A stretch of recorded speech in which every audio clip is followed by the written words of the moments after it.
E aí, galera, tudo bem? Boa noite! Estamos de volta com mais uma edição do Esporte União, né? O melhor programa esportivo da TV brasileira, na melhor TV também, que é de jovem de cara e de coração, a TV União, para você que está aí no norte do país, no sul, leste, oeste, em qualquer lugar, sintonizando pela parabólica ou pela internet no www.redeunião.com.br. Eu quero dizer para você, boa noite, obrigado pela sua audiência, obrigado pelo seu carinho e eu quero agradecer de cara os 25 mil lares de audiência que estão nos recebendo aqui em Fortaleza. Uma salva de palmas para vocês, vocês merecem mesmo, obrigado por esse carinho e por esse retorno que é maravilhoso. Parabéns a todos e continuem ligados com a gente, participando no Twitter, @esporteunião. Você conhece o nosso Twitter, né? Ou ligando pra cá, 3486-1721, pra bater aquele papo gostoso, né? Ter aquela discussão, porque hoje temos aqui um entrevistado, meu amigo, que eu vou divulgar já já, depois dos destaques de quem? Rodolfo Jacob, boa noite. Boa noite, Douglas, boa noite, pessoal de casa. Os meus destaques de hoje ficam por conta do Campeonato Cearense. O Ceará agora mais líder do que nunca, abriu 5 pontos de vantagem para o segundo colocado. O Fortaleza empata. Está agora estacionado em 4º lugar. Destacar também Ronaldinho Gaúcho, que estreou pelo Flamengo, na vitória de 1-0 sobre o Nova Iguaçu. E a grande decepção aí acredito, todo ano para todo torcedor corintiano, o Corinthians perdeu para o Tolima por 2-0. A gente vai debater isso durante... E falando em Tolima, é o vírus tolimado, né? Tá na área. Verdade, é verdade. É o vírus tolimado. Tolimado. Tranquilo, realmente, né? Foi decepcionante, né? O Corinthians jogou um jogo apático, começou errado, o Tite escalou o Paulinho improvisado, Jorge Henrique improvisado. Cara, eu recebi uns twitters lá no Torcida 91, que a galera participa com a gente de segunda a sexta, de 1 às 2 da tarde, na 91.3, a 3 FM. Seguinte, de que o sonho do Corinthians não aconteceu porque o Ronaldo comeu, cara. O Ronaldo comeu? O sonho do Corinthians. Come tanto que até o sonho ele comeu. Até o sonho. Um sonho tava bem grande, assim, generoso, com bastante açúcar por cima, aquele doce de leite dentro, delicioso. Aí o Ronaldo não resistiu, comeu, aí acabou o Corinthians. Pois é. E aí, de fato, agora o centenário... virou centenário mesmo, O né? grande sonho do torcedor corintiano Libertadores. O centenário não. Agora vai ter que ficar o centenário está acontecendo. Ele tem a chance do Campeonato Paulista, né? O prêmio aí de consolação. Mas eu acredito que não chega para atender o anseio do torcedor corintiano. A única chance é se o Santos não quiser dar atenção pro Campeonato Paulista. Porque se der atenção do jeito que tá indo, tem Palmeiras e Santos aí que estão um espetáculo em São Paulo, né? É verdade. Daqui a pouco você fala mais sobre isso, né? Daqui a pouco. Porque agora eu vou ter que chamá-lo, ele que tá de luto, triste, daquele jeito que até a mamãe teve que ligar lá na rádio para dar um conforto, dizer, filhinho, não fica assim não. Né, a dona Esther. Fernando Radache, boa noite. Boa noite, telespectador do Esporte União. Sorriso amarelo hoje, hein? Não, tô tranquilo, já passou, isso aí é notícia velha. Esse negócio do Corinthians já é notícia velha. Hoje é sexta-feira, Dia Internacional da Cerveja. O pessoal vai pro happy hour depois do Esporte União. Claro. Logicamente, primeiro eles assistem a gente, depois eles saem pra balada. E essa notícia aí que você tá dando é notícia velha. O negócio é o seguinte... Mas corintiano é uma desgraça, meu bicho. Não é isso. O cara não é humilde, não E o Corinthians consegue, e o Centenário cara, não está perdido, porque a Gaviões tá linda. Sempre esteve. Vai vir linda na avenida. Nós vamos ganhar esse carnaval em São A Paulo. esperança deles, gente. Você tá entendendo? A gente tem aquela nadadora, que maratonista, fantástica. Tem o próprio Thiago Pereira nadando uma maravilha. Não é assim que o Flamengo fazia? O meu destaque vai para a seleção sub-20 do Brasil. É líder do hexagonal lá no Peru. Tá no caminho certo para conquistar a vaga para a Olimpíada de Los Angeles 2012. Esse trabalho do Ney Franco e do Mano Menezes está fantástico. E o que me surpreende mais, entre todos os atletas que estão disputando ali, badaladíssimos, Neymar, o próprio Lucas do São Paulo, William, Casemiro jogando muito, é o Diego Maurício do Flamengo, que era uma promessa, mas não estava assim tão badalado. Tem entrado bem em todos os jogos, sempre que entra faz gol. Ontem teve uma oportunidade, fez um golaço no final do segundo tempo, quando foi 2-0 para o Brasil. E aí isso concatena com o Flamengo já ter ganhado a Copa São Paulo de Júnior desse ano. Então, quer dizer, trouxeram Thiago Neves, Ronaldinho Gaúcho. Se mantiverem Diego Maurício, com todo o elenco, trouxeram o Felipe, que é um bom goleiro, apesar de ter um comportamento meio esquisito, fora de campo, assim, e às vezes não saber bem... É uma postura não muito profissional, muitas vezes, mas embaixo das traves é um bom goleiro. O Flamengo tem chance de fazer um belo campeonato brasileiro, uma Copa do Brasil, uma Sul-Americana e conquistar muita coisa esse ano. Fernando Radache, já temos telespectador na linha.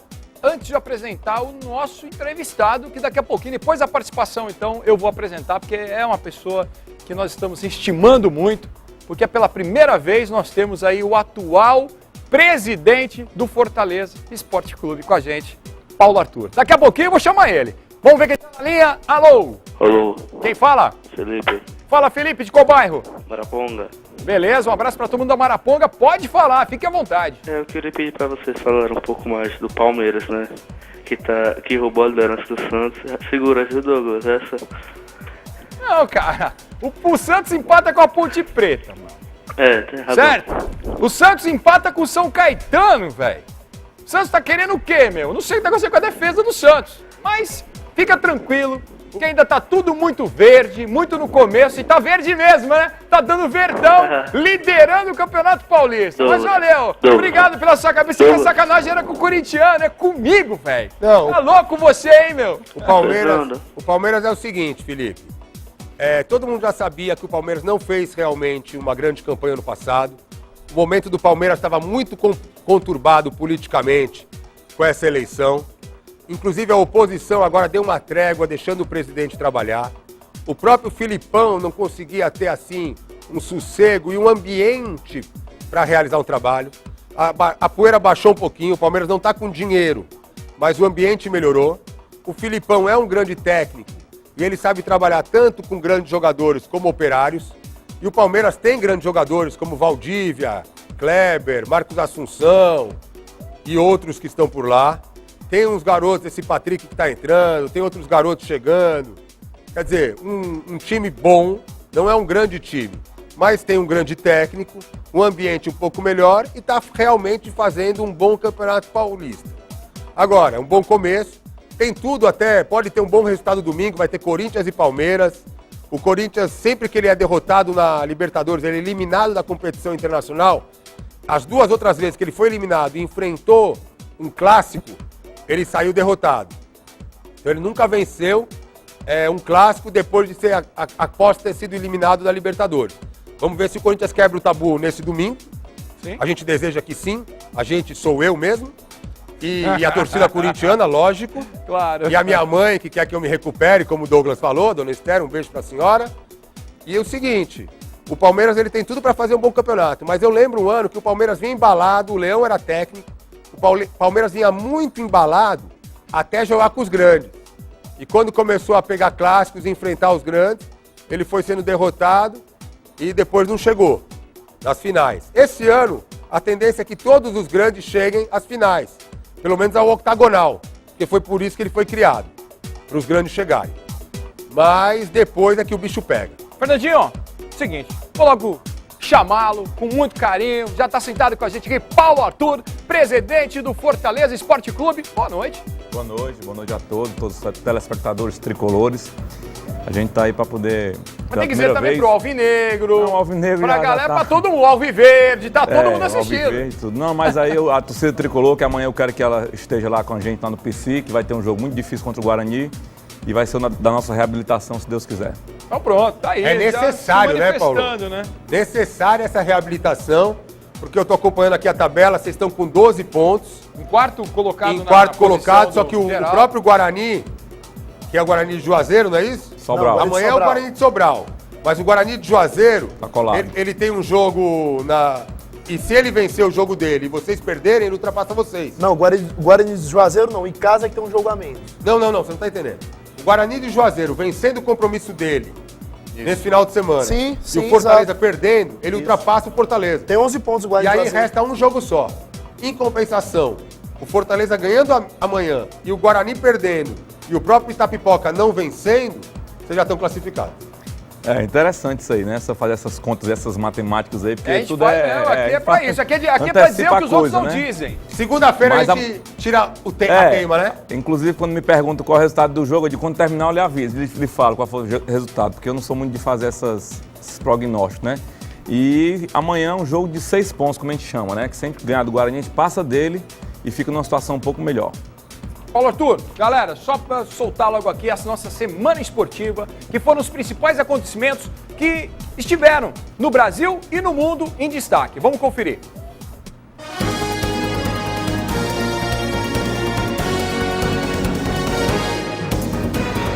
O tenista sérvio Novak Djokovic se estabeleceu como um dos melhores de sua geração neste domingo. Ele mostrou de vez que não é homem de um só slam. Com uma atuação irretocável, Djokovic derrubou Andy Murray por 6-4, 6-2 e 6-3 e voltou a reinar no Australian Open. Na final feminina, Kim Clijsters se tornou campeã. A belga de 27 anos bateu a chinesa Na Li em apenas 52 minutos de partida por 3-6, 6-3 e 6-3 e finalmente triunfou em Melbourne.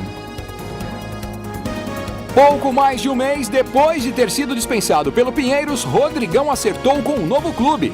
O central da seleção brasileira assinou um contrato com Zirhat Bankazi, da Turquia, até maio deste ano. Com a chegada ao clube de Ankara, Rodrigão se prepara para mais uma temporada de voleibol europeu. O central de 31 anos já defendeu os italianos Ferrara e Macerata.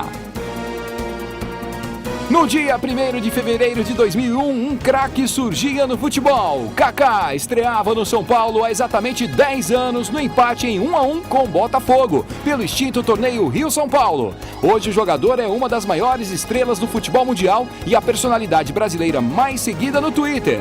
No jogo que o revelou, Kaká entrou aos 14 minutos do segundo tempo com a camisa 30 no lugar de Fabiano. Dezenas de atletas de polo aquático se reuniram nesta quarta-feira para fazer parte e dar uma contribuição para as vítimas das enchentes na região serrana do Rio de Janeiro. Eles eram a atração do evento no Parque Aquático Júlio Delamare, que recolheu 10 toneladas de donativos. A ocasião foi ainda mais especial para alguns membros das equipes do Flamengo e Fluminense. Lucas Alves e Lucas Pinho, do Flamengo, têm parentes na região. Duas primas de Rafael Rufino, do Fluminense, perderam suas casas. Na Fórmula 1, Robert Kubica superou os carros de 2010 e marcou o melhor tempo do último dia de testes do circuito Ricardo Tormo, em Valência, na Espanha.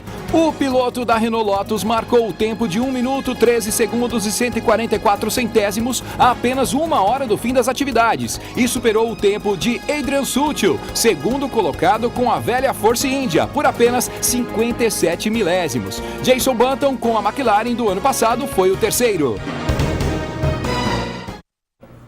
Você conferiu a nossa semana esportiva toda sexta-feira aqui no Esporte União com esses destaques do Brasil e do mundo. Paulo Arthur, eu sei que a cada 4 jogos o Fortaleza costuma fazer uma reunião interna para dar uma ajeitada na sala, mexer os móveis, para dar uma melhorada.